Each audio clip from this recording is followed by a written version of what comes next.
Hello नमस्कार, welcome to Kargil news India में आस्था शर्मा। तो आइए आज की बड़ी खबरों पे नजर डालते हैं।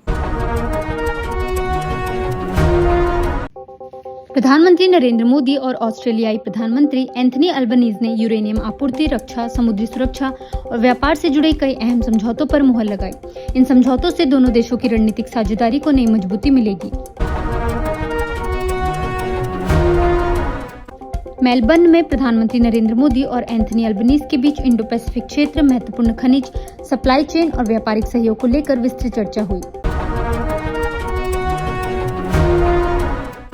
प्रधानमंत्री नरेंद्र मोदी ने कहा कि भारत और ऑस्ट्रेलिया के बीच क्रिकेट सिर्फ एक खेल नहीं बल्कि कूटनीति की भी साझा भाषा है। उनके इस बयान पर ऑस्ट्रेलियाई प्रधानमंत्री एंथनी अल्बनीज भी मुस्कुराते नजर आए। प्रधानमंत्री नरेंद्र मोदी को ऑस्ट्रेलिया में गार्ड ऑफ ऑनर के साथ स्वागत किया गया। इसके बाद उन्होंने उद्योग जगत को संबोधित करते हुए भारत की स्वच्छ ऊर्जा और निवेश की संभावनाओं पर जोर दिया। प्रधानमंत्री नरेंद्र मोदी की यात्रा से पहले न्यूजीलैंड के पीएम क्रिस्टोफर लक्सन ने कहा कि मुक्त व्यापार समझौते के तहत 57% निर्यात पहले ही दिन से टैरिफ फ्री होगा। इससे दोनों देशों के व्यापारिक संबंध और मजबूत होंगे।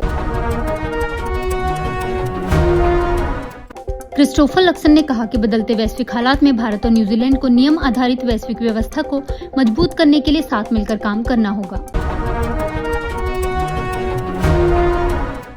भारत और म्यांमार ने सीमा सुरक्षा, खुफिया जानकारी साझा करने और आतंकवाद विरोधी सहयोग बढ़ाने पर सहमति जताई।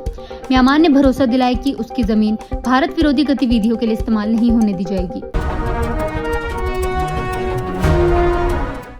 भारत और अफगानिस्तान ने कृषि और पशुपालन क्षेत्र में दीर्घकालिक सहयोग बढ़ाने का फैसला किया है। इसके लिए दोनों देश एक संयुक्त कार्य समूह बनाकर साझा कार्य योजना तैयार करेंगे। केंद्रीय कृषि मंत्री शिवराज सिंह चौहान ने अफगान कृषि मंत्री के साथ कृषि अनुसंधान और तकनीकी सहयोग पर चर्चा की। दोनों देशों ने मौजूदा समझौते को 2026 के बाद भी जारी रखने पर विचार किया। ईडी ने मनी लॉन्ड्रिंग मामले में टीएमसी के करीब 440 करोड़ रुपए के बैंक जमा फ्रीज कर दिए हैं। जांच में पार्टी के खातों से 160 करोड़ रुपए निजी कंपनियों को ट्रांसफर होने का दावा किया गया है। गृह मंत्रालय ने प्रधानमंत्री मोदी को बताया कि साइबर अपराध के खिलाफ कार्रवाई से अब तक करीब 25,000 करोड़ रुपए की ठगी रोकी गई है। 5 वर्षों में हजारों वेबसाइट, ऐप और यूआरएल भी ब्लॉक किए गए हैं। प्रधानमंत्री मोदी और राष्ट्रपति प्रबोवो ने इंडोनेशिया के ऐतिहासिक प्रम्बानन मंदिर संरक्षण परियोजना की शुरुआत की। भारतीय पुरातत्व सर्वेक्षण और इंडोनेशियाई एजेंसी मिलकर अगले 10 वर्षों तक इस परियोजना पर काम करेंगे। केंद्रीय मंत्री नितिन गडकरी ने कहा कि दिल्ली मुंबई एक्सप्रेसवे अगले 2 वर्षों में पूरी तरह तैयार हो जाएगा। उन्होंने बताया कि परियोजना का 75 से 80% काम पूरा हो चुका है। शिवसेना सांसद संजय राउत ने शरद पवार के एकनाथ शिंदे के कार्यालय जाने पर नाराजगी जताई। उन्होंने कहा कि इस मुलाकात से महाविकास अघाड़ी की एकजुटता पर सवाल उठ रहे हैं।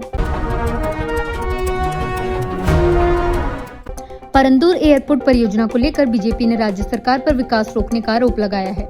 पार्टी ने मंत्री निर्मल कुमार के दावों को झूठा प्रचार बताया। अमेरिका ने एक बार फिर ईरान पर हवाई हमले किए हैं।